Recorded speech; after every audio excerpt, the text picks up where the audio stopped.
Olá, pessoal. Comecei um pouquinho atrasado porque a sala de gravação das lives a Márcia está usando. Então nós vamos começar aqui mesmo, eu segurando esse celular na mão, e eu quero desenvolver um diálogo com você. As ideias que eu estou colocando nessa live são do Thomas, deixa eu ver o nome dele aqui direitinho para mim não errar, tá? Thomas Friedman. Ele é um colunista do New York Times. Então, nós vamos estar discutindo hoje sobre questões estritamente ligadas a uma publicação que foi feita recentemente, falando sobre os malefícios da paralisação no trabalho no mundo e o prejuízo que isso trará para a economia mundial. Então nós estaremos discutindo aqui com vocês sobre questões estritamente ligadas a isso.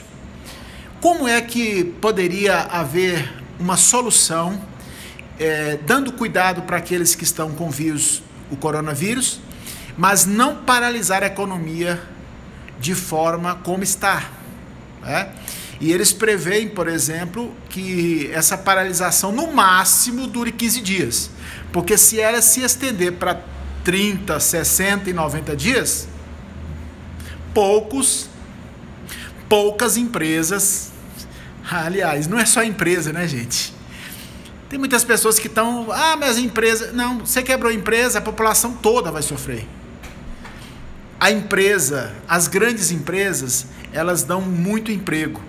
Elas quebrando, o problema é geral. Até a camareira do hotel vai sofrer com isso. Então, a nossa ideia hoje é trazer uma abordagem, conversar um pouco sobre esta questão da economia, como manter essa economia equilibrada, mesmo tendo uma epidemia como a do coronavírus, ok?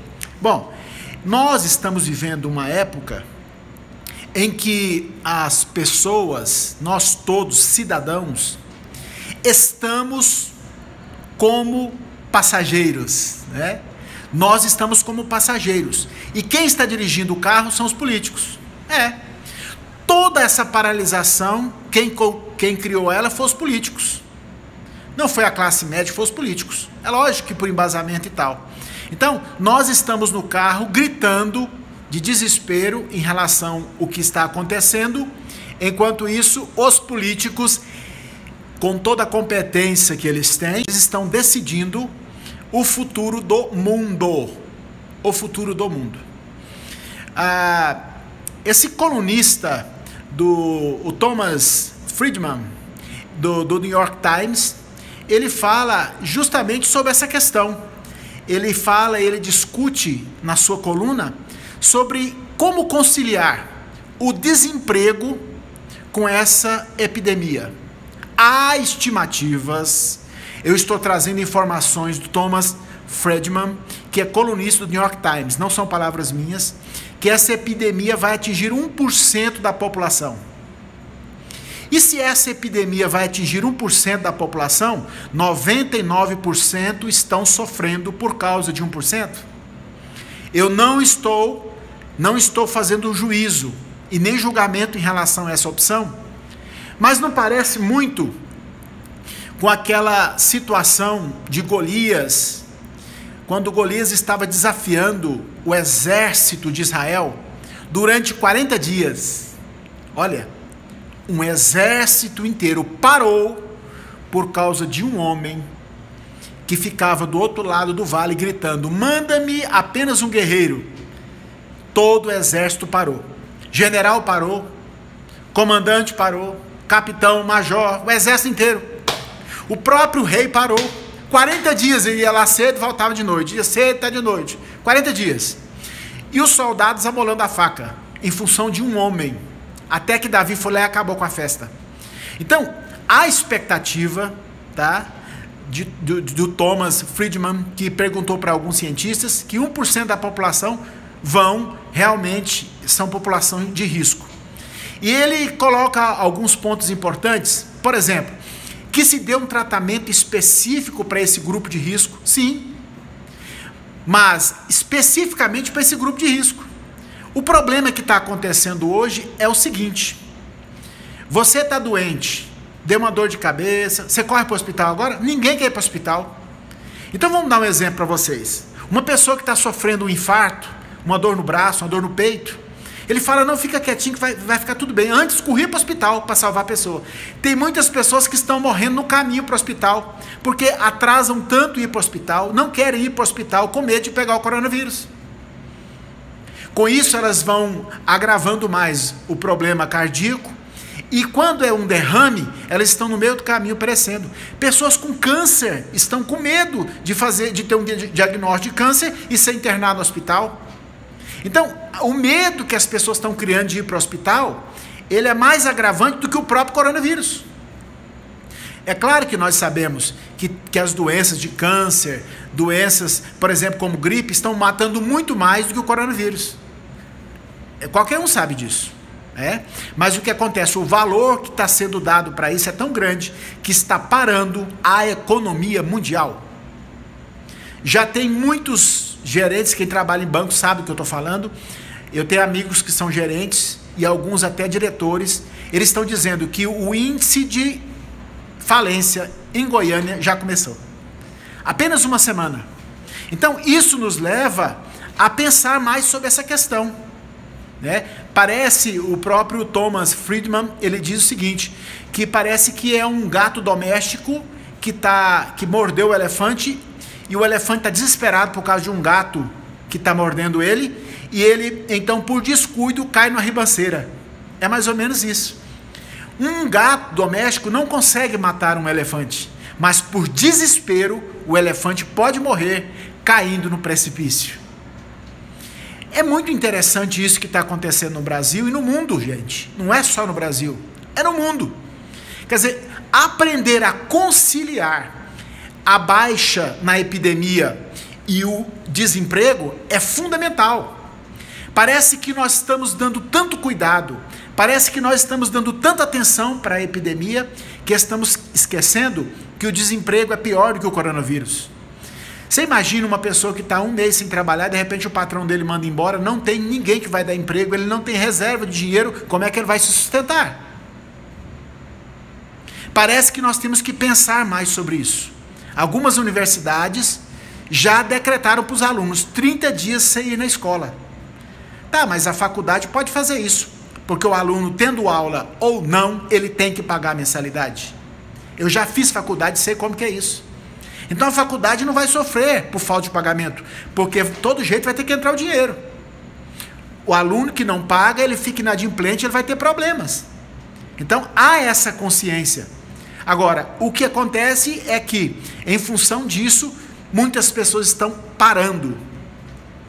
Se a economia estava começando a subir, e ela parou agora, imagine quando é que ela vai voltar de novo a crescer. Muitas empresas param e até elas pegarem o processo de novo de desenvolvimento de produção leva um tempo.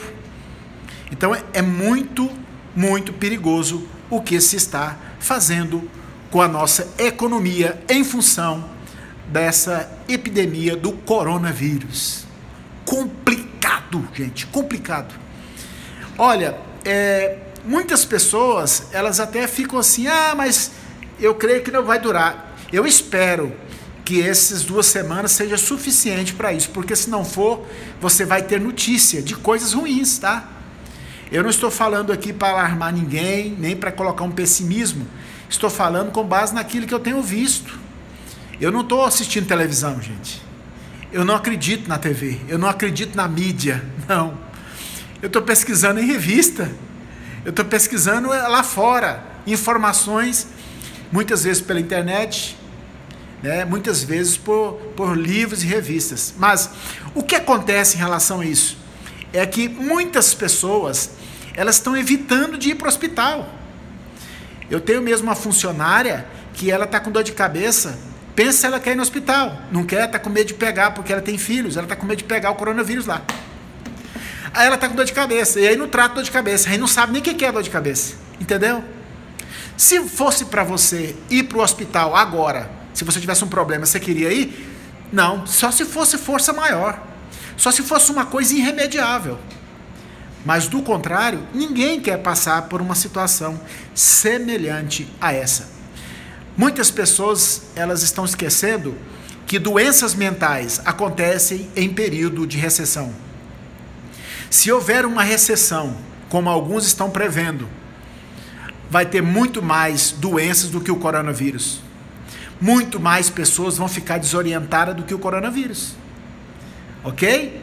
Porque pessoa desempregada, tendo um filho querendo comer, tendo uma esposa querendo se alimentar, tendo contas para pagar e não tem como pagar, se ele não tiver uma cabeça muito centrada, é perigoso, gente.